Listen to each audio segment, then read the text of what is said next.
Bonjour à tous. Faites-vous partie de ces gens qui pensent qu'on doit y arriver seul, que la seule gloire de la réussite, c'est d'avoir tout fait, tout seul. Vous savez, ces gens qui disent « Moi, je me suis fier de ce que je me suis construit tout seul, je n'ai eu besoin de personne ». Est-ce que vous faites partie de ces gens? La question que j'ai envie de vous poser, c'est à partir de quel moment vous allez demander de l'aide?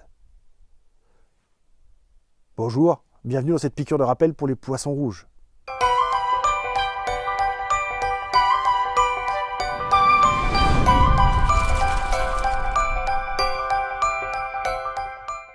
Alors, avant d'entrer dans le vif du sujet, je vous rappelle que, si ce n'est pas déjà fait, vous pouvez liker ma page Rends ta vie sublime. Vous pouvez aussi vous abonner à ma chaîne YouTube et ainsi revoir toutes les vidéos, tous les lives, toutes dans des petites playlists faciles à consulter avec en gros les thèmes que vous pouvez retrouver facilement et qui vous concernent.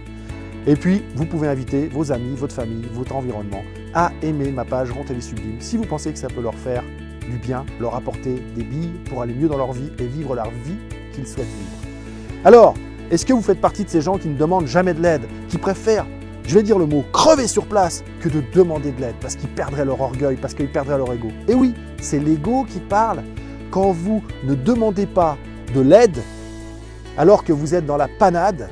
C'est votre ego qui parle et c'est vous qui décidez.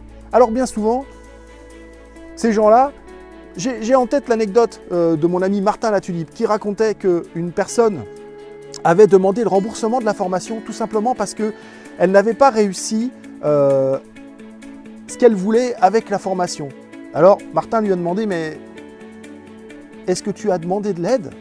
Parce qu'il dit « Moi je suis beaucoup les commentaires sur mon groupe Facebook et je n'ai jamais vu une demande de ta part sur quoi que ce soit, sur de l'aide sur la technique, de l'aide sur comment copywriter, comment écrire les mails, comment construire son produit, comment, etc., etc. Jamais je n'ai vu ton nom. » Et elle a répondu, bah non, en fait, c'est vrai, j'ai pas demandé de l'aide. Ça sert à ça, un groupe. Donc, si vous faites partie de ces gens qui ne veulent pas demander de l'aide pour X raisons, parce que c'est mieux de réussir tout seul, parce que c'est plus glorieux, parce que sinon ça veut dire que je suis une merde, que je suis capable de rien, peut-être qu'il est temps de travailler votre estime de vous-même et de vous dire que, bah d'accord, tout seul, on va peut-être plus vite à démarrer les choses, à avancer dans les choses. Mais je vous assure qu'à plusieurs, avec de l'aide, on va beaucoup plus loin et on construit des choses beaucoup plus puissantes. Alors, si vous faites partie de ces gens qui ne demandent jamais de l'aide, il est peut-être temps de faire la liste, je dirais, de votre top 100 des personnes qui peuvent vous aider. Et oui, top 100, je suis sûr que si vous faites la liste de toutes les personnes que vous connaissez et que vous regardez dedans, vous allez trouver des gens qui peuvent vous aider. Et puis, je vais vous donner une deuxième clé. Est-ce que vous, quand on vient vous demander de l'aide, vous la refusez? Est-ce que vous trouvez que la personne qui vous demande de l'aide est un minable et quelqu'un qui n'y arrive pas tout seul, qui est un bon à rien? Posez-vous la question. Moi, je suis certain que quand on vous demande de l'aide, eh bien, vous venez la donner et que vous êtes ravi de la donner. Alors, n'hésitez plus, faites votre top 100, votre liste de personnes qui peuvent vous aider et puis appelez les premiers qui sont concernés par le sujet du moment. Vous verrez comme c'est agréable de faire participer les gens à votre projet et de voir que ça aboutit comme vous aviez envie.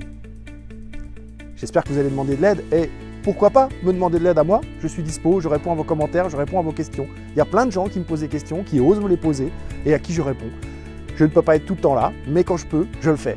Alors, n'oubliez pas, aimez ma page Rends ta vie sublime, invitez vos amis si vous pensez que ça peut les aider à aimer ma page, inscrivez-vous à ma chaîne YouTube en cliquant sur le lien et puis je vous dis à bientôt dans une nouvelle piqûre de rappel pour les poissons rouges. Vous savez, ceux qui oublient. Et n'oubliez pas, vous êtes le principal outil de la transformation de votre vie. Je ne suis que celui qui met le doigt où ça fait mal. À bientôt.